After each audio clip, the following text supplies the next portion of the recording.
Bapa kami di surga, kami sungguh bersyukur di hari yang cerah ini, di hari yang indah kami boleh bersama-sama memasuki ibadah raya gereja Tuhan dimanapun saja berada. Kami sebagai keluarga, jemaat Tuhan hari ini boleh bergabung bersatu baik melalui kebaktian onsite di tempat ini maupun yang mengikuti secara online. Tuhan berkati dan kuduskan kami. Berfirman, bersabdalah ya Tuhan, karena kami siap mendengarkan dan ingin melakukan kehendak-Mu. Berkati hamba-Mu yang Kau telah sediakan, siapkan, Tuhan urapi dengan kerendahannya, keterbatasannya, biar Tuhan pakai menjadi berkat dan saluran berkat di tengah-tengah ibadah ini. Tuhan, kami berserah, berdoa dalam nama Tuhan Yesus. Amin. Shalom. Senang sekali Bapak Ibu, saya boleh kembali berjumpa dengan saudara sekalian setelah mengambil waktu sejenak menyingkir dari kesibukan rutin dan saya berkunjung ke keluarga yaitu anak, menantu dan cucu di Brisbane. Perjalanan 1 minggu ini sungguh sangat memberkati baik secara pengalaman maupun juga secara rohani. Saudara, tiba saatnya kita akan masuk pada satu renungan khotbah hari ini sampai pada pengkhotbah pasal yang ketiga. Saudara, saya mengambil tema ringkasan ini adalah hidup mengandalkan Tuhan setiap waktu, setiap saat, bahkan setiap masa. Saudara sekalian, kalau boleh kita perhatikan dari kitab pengkhotbah ini, kalau saudara memperhatikan dari seluruh bagian dari pasal 1 sampai akhir, saudara, kunci utamanya atau tema utamanya adalah di pasal 1 ayat 13 dan 14. Saya akan bacakan demikian bunyi firman-Nya. Aku membulatkan hatiku untuk memeriksa dan menyelidiki dengan hikmat segala yang terjadi di bawah langit, itu pekerjaan yang menyusahkan yang diberikan Allah kepada anak-anak manusia untuk melelahkan diri. Ayat 14, aku telah melihat segala perbuatan yang dilakukan orang di bawah matahari. Di bawah matahari, saudara perhatikan dua kata kunci, di bawah langit, di bawah matahari, tetapi lihatlah segala sesuatu adalah kesia-siaan dan usaha menjaring angin. Nah, saudara, secara ringkas penulis pengkhotbah ini ingin menunjukkan bahwa ada dua macam kehidupan, dua macam orang menjalankan kehidupan di dalam dunia ini, saudara. Yaitu macam yang pertama adalah orang yang boleh saya katakan di sini, yaitu orang yang meniadakan Tuhan. Orang yang tidak mengandalkan Tuhan. Dalam arti orang yang mengandalkan diri sendiri, mengandalkan kehebatan diri sendiri, mengandalkan kepintaran diri sendiri, berusaha sendiri, dan selalu mengandalkan pada pusatnya diri saudara, diri sendiri. Saudara. Nah, saudara sekalian, kita harus hati-hati memahami kitab pengkhotbah. Kitab pengkhotbah kita tahu adalah bentuknya adalah puisi. Puisi maksudnya adalah banyak memakai istilah-istilah atau kiasan-kiasan. Satu kiasan, satu gambaran, saudara-saudara, yang kadang-kadang kita harus memahami bahwa itu tidak mudah dipahami secara literal, secara letterlek, secara harafiah, saudara.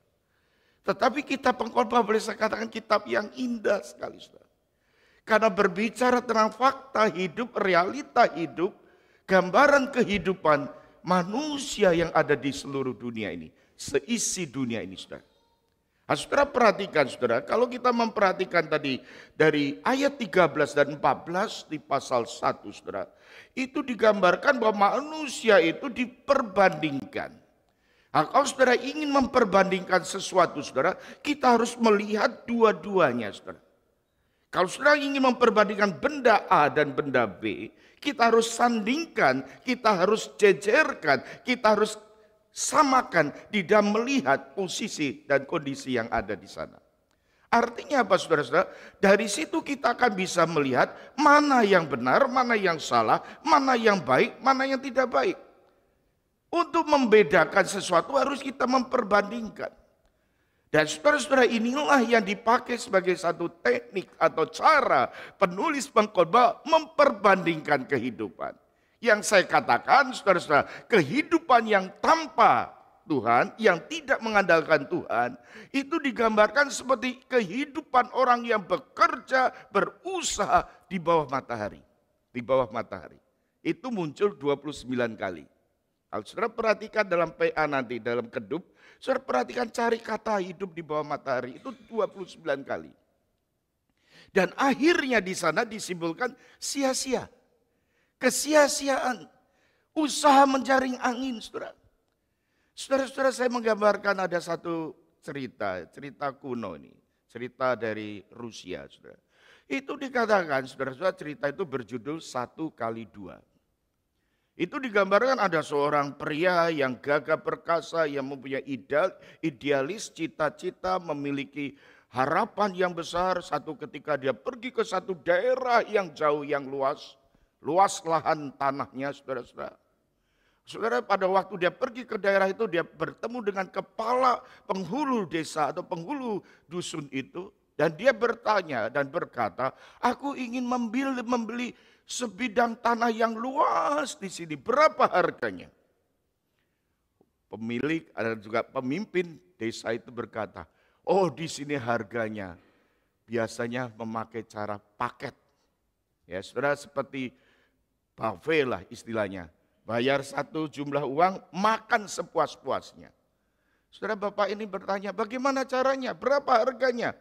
Bapak ini sebutkan, pemilik tanah desa itu berkata, harganya sekian. Kamu dapatkan sejauh mana kamu lari, sejauh mana kamu sampai di sana, itu tanah yang kau dapatkan.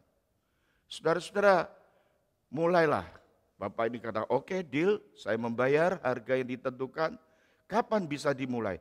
Pada waktu matahari terbit, engkau terus lari sejauh mana engkau akan sampai di sana, itu tanah yang engkau akan dapatkan. Wah betul saudara. Saudara ini begitu matahari terbit, sebelum malam itu dia siap-siap, dia tidur dengan baik, dia lakukan dengan baik, supaya staminanya baik dan kuat. Dia pagi hari, dia ketika matahari keluar, dia langsung jalan secepat-cepatnya, supaya dapat tanah seluas-luasnya. Sampai siang hari dia melihat ke belakang, tanahnya sudah semakin besar dan luas. Tapi dia tidak puas, dia tidak lega. Dia katakan matahari masih ada, dia kerjakan lagi. Dia lari lagi sekuat-kuatnya, saudara. Sampai di tebing gunung, saudara.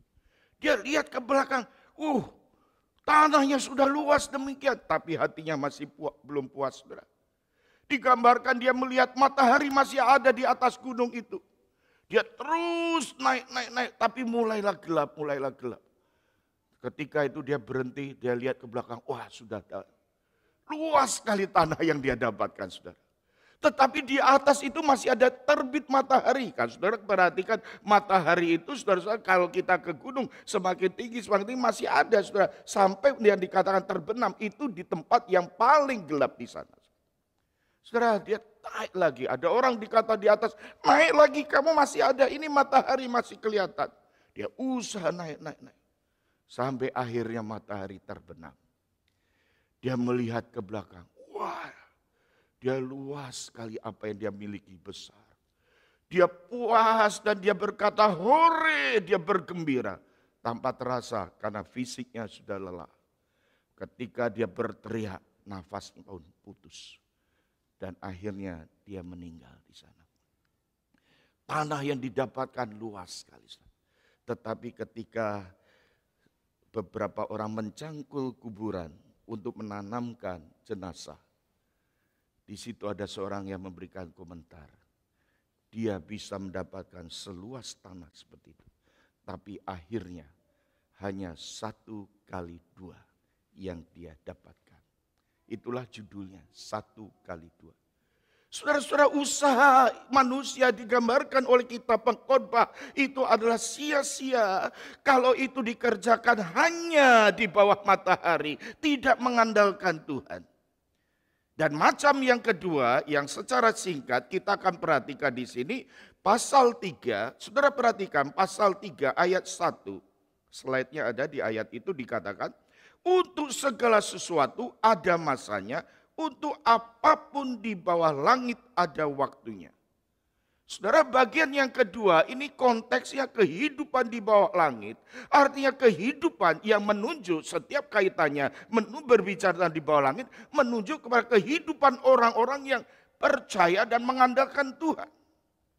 Artinya kehidupan macam yang kedua ini adalah kehidupan yang boleh saya katakan kehidupan yang sungguh-sungguh memahami dan mengenal siapakah Allah itu. Saudara sekalian yang dikasihi Tuhan, saya memperlihatkan di sini saudara mulai pasal 3 ayat 1. Itu adalah kehidupan yang harus kita sadari. Bahwa kita hidup di tengah-tengah kehidupan yang sungguh-sungguh dibatasi oleh suatu ruang dan waktu dikatakan di sana. Mulai ayat yang kedua kalau saudara memperhatikan saudara. Di situ kita memperhatikan saudara ada waktunya dan ada waktunya. Dan pada akhirnya di ayat yang ke-11 dikatakan di sana. Ia membuat segala sesuatu indah pada waktunya. Ia membuat segala sesuatu indah pada waktunya, bahkan ia memberikan kekekalan dalam hati mereka. Tetapi manusia tidak dapat menyelami pekerjaan yang dilakukan Allah dari awal sampai akhir. Saudara sekalian yang dikasihi Tuhan, saudara mari kita optimis dalam hidup ini.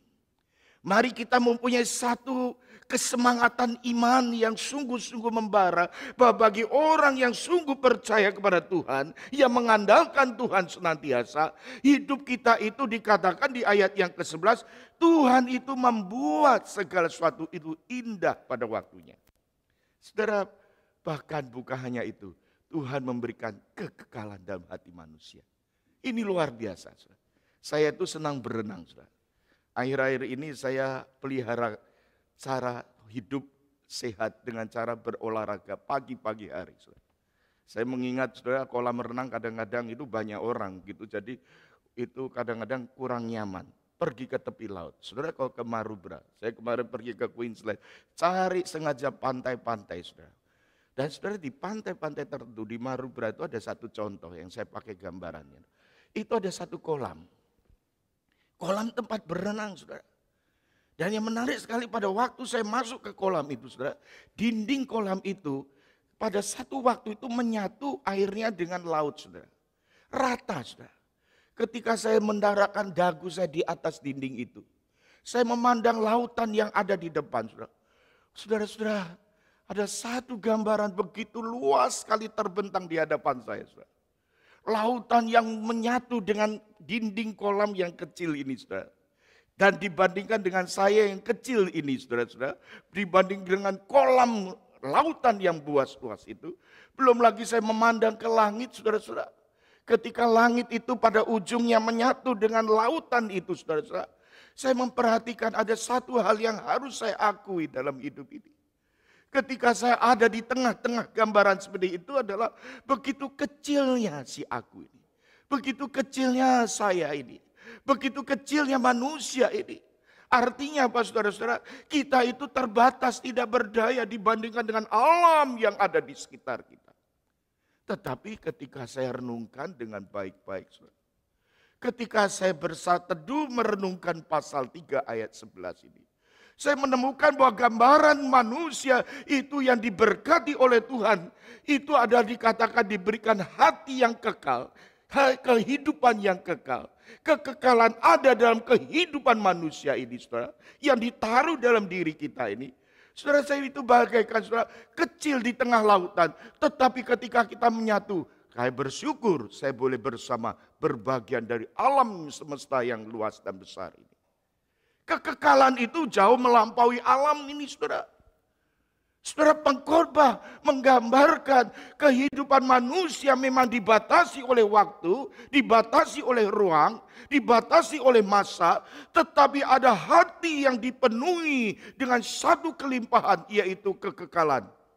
Hati yang dipenuhi dengan kekekalan inilah hati yang dikerjakan oleh Allah.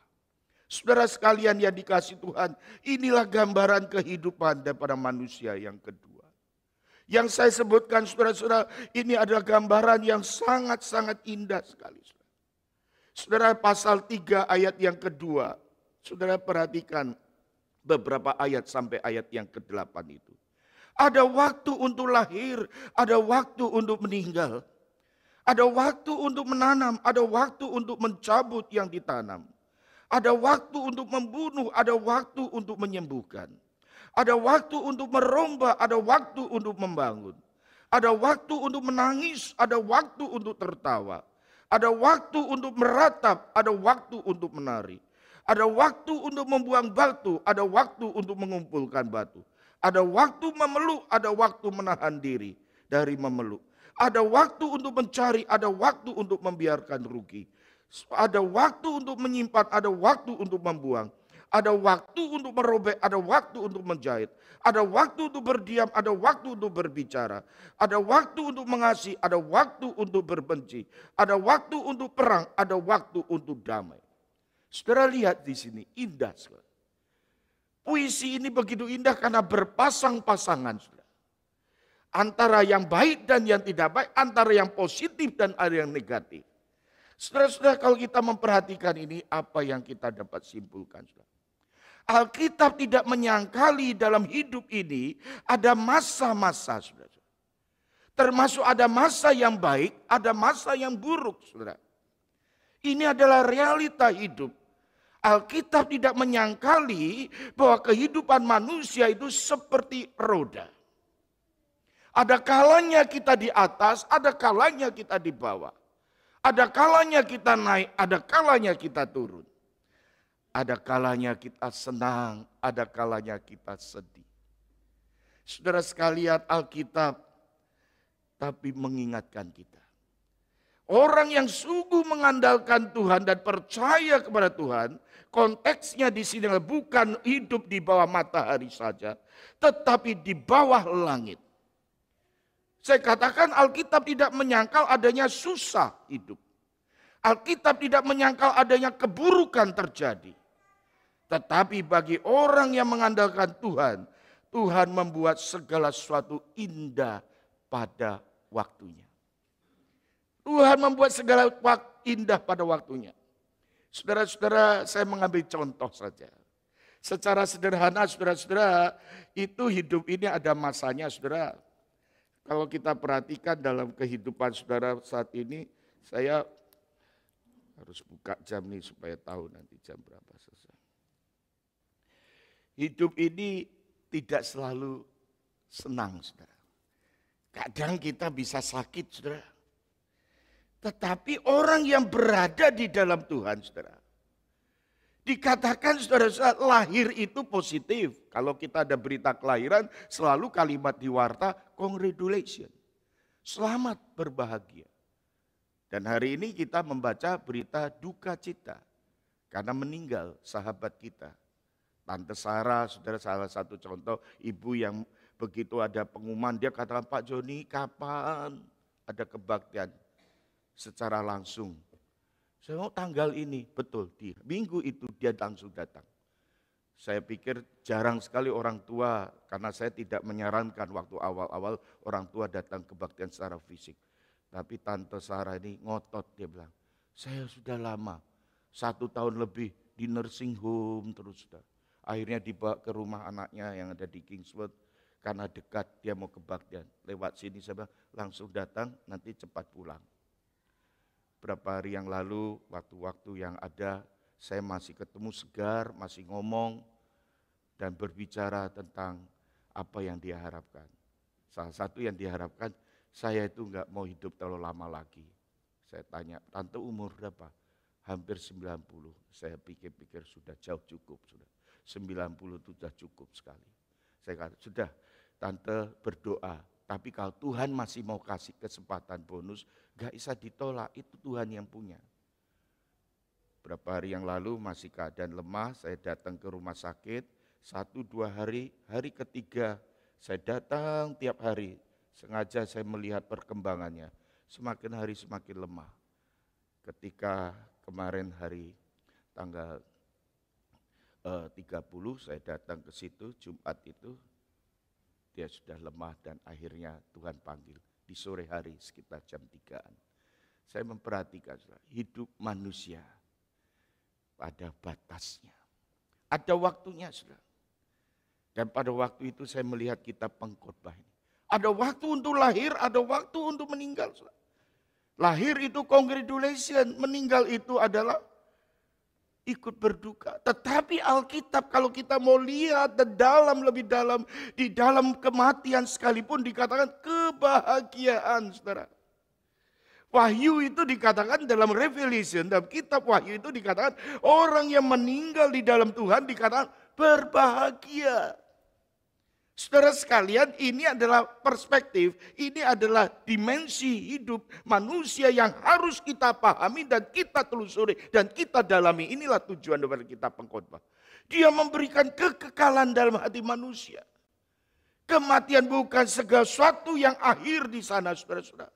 Sehingga kalau dunia katakan kematian adalah kemalangan, Alkitab katakan kematian adalah kebahagiaan.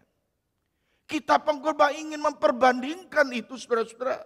Ini contoh pernikahan yang kedua, ini contoh pernikahan. Karena kemarin saya mendampingi pemberkatan nikah di sini dan saya katakan pernikahan itu kalimat utamanya adalah congratulations, selamat. Kalau saudara katakan turut berduka cita, ngamuk dia, saudara. Pasti ngamuk. Wah, orang senang-senang kok dia mau. Tapi saudara, pernikahan sekalipun yang dikatakan kebahagiaan secara dunia ini, saudara melihat realita pernikahan hari ini, saudara, banyak sekali yang mengalami kemalangan bahkan malapetaka akibat pernikahan yang betul-betul kita melihat begitu tragis. Sesuatu yang ada di bawah matahari, pernikahan sekalipun kelihatannya membahagiakan, tetapi kalau itu tidak di dalam Tuhan, kesia-siaan. Usaha menjaring angin. Jadi kalau kita melihat ini adalah satu fokus kehidupan orang percaya, kita akan bisa melihat betapa pentingnya hidup mengandalkan Tuhan setiap waktu, setiap saat. Saudara sekalian yang dikasihi Tuhan, marilah kita melihat bagian yang berikutnya ini. Apa tujuannya, saudara? Kenapa Tuhan kok bawa orang yang mengandalkan Tuhan juga diizinkan ada masa-masa buruk, ada masa-masa yang tidak menyenangkan, itu pun bisa dialami oleh anak-anak Tuhan. Ayat 14 pasal 3 ini berkata secara cepat, aku tahu bahwa segala sesuatu dilakukan Allah akan tetap ada untuk selamanya, itu tidak dapat ditambah dan tidak dapat dikurangi. Allah berbuat demikian supaya manusia takut akan Dia. Ini tujuannya, saudara-saudara.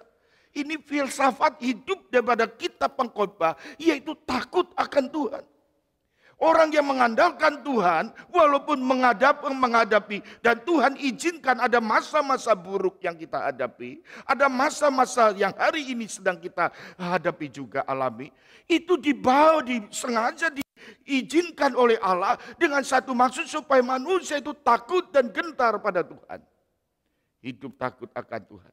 Tuhan itu pencipta langit dan bumi, saudara sekalian. Tuhan itu Allah kita yang maha kuasa. Allah yang menciptakan waktu. Allah yang menguasai waktu. Bahkan Allah yang mengendalikan waktu. Saudara, kita ada dalam batasan waktu. Kita ada dibatasi oleh waktu. Kita harus hidup mengandalkan Tuhan dan takut akan Dia. Kepada Allah yang berkuasa atas hidup kita. Dan berkuasa atas waktu yang ada di hadapan kita. Kita harus mengikuti waktunya Tuhan. Saudara dan saya diajak untuk mengikuti dan mengalami waktu-waktu Tuhan. Dengan mengatakan untuk mengalami indahnya waktunya Tuhan itu. Saudara jangan mengandalkan dunia. Ayat 16 sampai ayat 22 kalau saudara nanti sempat di dalam pembelajaran firman Tuhan ini ingin diingatkan di dalam dunia ini semuanya sia-sia, bahkan tidak ada keadilan. Yang ada di sana ketidakadilan, kecurangan, ketimpangan, bahkan dengan kehidupan yang begitu ganas digambarkan seperti binatang, bahkan sama seperti binatang. Binatang itu punya prinsip dan filosofi hidup. Siapa yang kuat dia yang menang, siapa yang kuat dia akan bertahan, yang lemah akan dia tertindas dan akhirnya akan punah. Tetapi bagi orang yang mengandalkan Tuhan, hidupnya akan terus mengandalkan Tuhan. Saudara yang dikasihi Tuhan, Apa artinya? Semuanya ini akhirnya saudara ayat 22 dikatakan di sana. Kalau saudara memperhatikan ayat 22, aku melihat bahwa tidak ada yang lebih baik bagi manusia daripada bergembira dalam pekerjaannya. Saya katakan saudara jangan pesimis membaca dan merenungkan kehidupan. Kita harus optimis dan kita punya iman dan pengharapan. Bahkan dikatakan bergembiralah, termasuk bergembira di dalam melakukan kesibukan pekerjaan kita. Kalau saudara tidak bisa mengalami sukacita dalam melakukan, mengerjakan pekerjaan yang Tuhan berikan, yang saudara dapatkan hari ini, hidup itu rasanya berat beban ini. Tapi kalau kita bisa enjoy, kita bisa menikmati.